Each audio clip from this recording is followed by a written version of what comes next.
They were once the proud men and women of Lordaeron. Farmers, priests, kings and soldiers, people whose only crime was to live in the shadow of a rising darkness.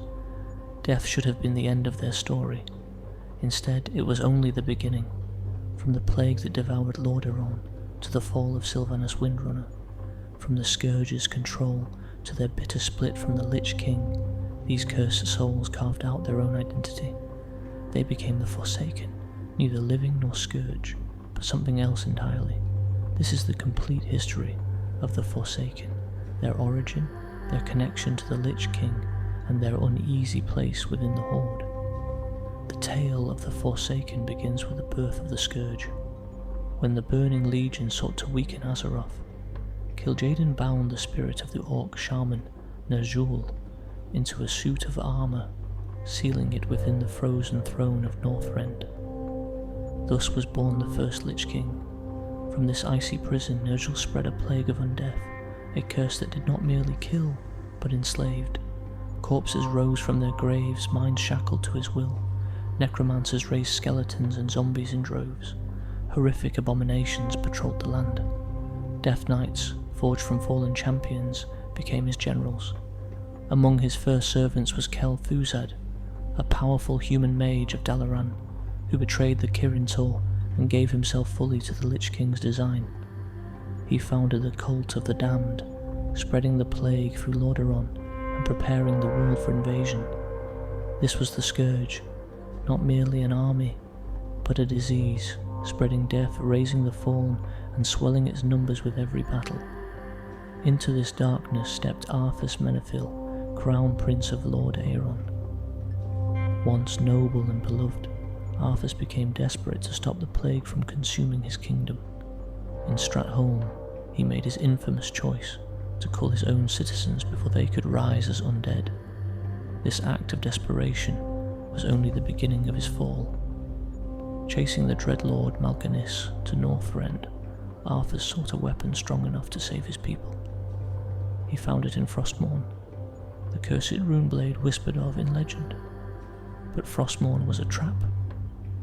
The blade devoured Arthas' soul, binding him to the Lich King's will. Returning to Lordaeron as a Death Knight, Arthas murdered his father, King Tyrannus, upon his throne, shattering the last remnant of his kingdom. Under Arthas' command, the Scourge ravaged Azeroth. Kel'Thuzad was raised as a Lich, Sylvanas Windrunner was slain and bound as a Banshee, and Quel'Thalas. Once the proud kingdom of the High Elves was annihilated, the Scourge had a leader of flesh now, a champion whose betrayal of life was complete. Arthas Menethil, once Prince of Lordaeron, had become the face of death. In the ruins of Quel'Thalas, Arthas slew Sylvanas Windrunner, Ranger General of Silvermoon. Yet death was not enough. He tore her soul from her body, twisting it into a banshee, bound to his will. Sylvanas became his unwilling servant, her voice raised in mockery of the people she once defended. But Sylvanas was too strong to remain enslaved forever. When the Lich King's power faltered, stretched thin as he fought battles on multiple fronts, Sylvanas ceased her chance. She regained her body and broke free of his will. Rallying other undead who had also slipped the Lich King's grasp, she declared them forsaken. No longer Scourge, no longer living, they would forge their own destiny under her banner. The Scourge saw them as deserters. The living saw them as monsters. The Forsaken were caught between both worlds. When Sylvanas and her followers rose up, they waged war against their former masters. In the streets of Lordaeron, Forsaken blades clashed with Scourge abominations.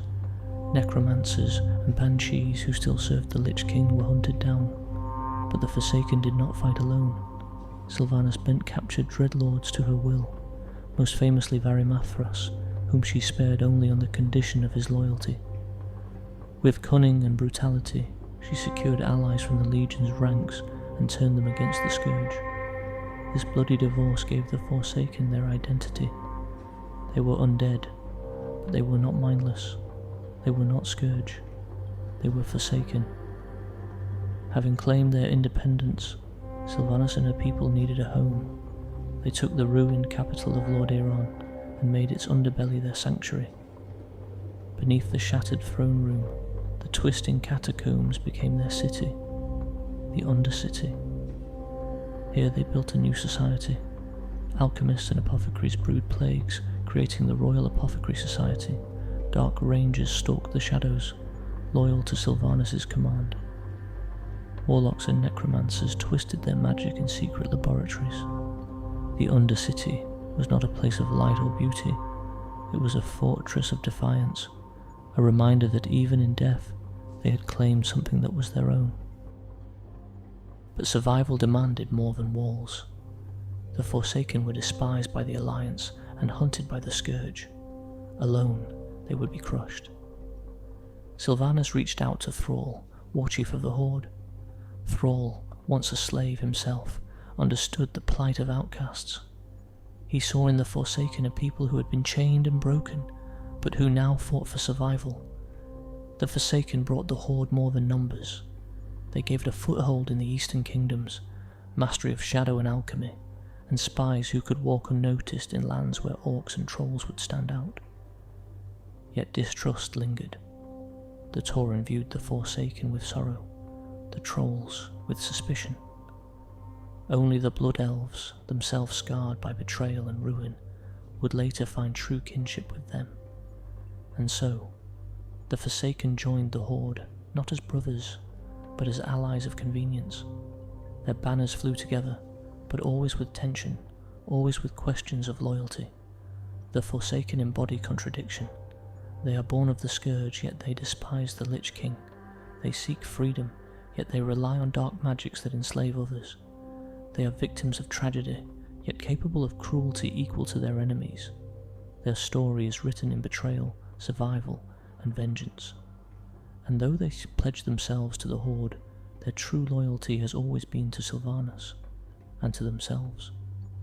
They rose from the ruins of Lordaeron, cast aside by the living, hunted by the Scourge, and mistrusted by their allies.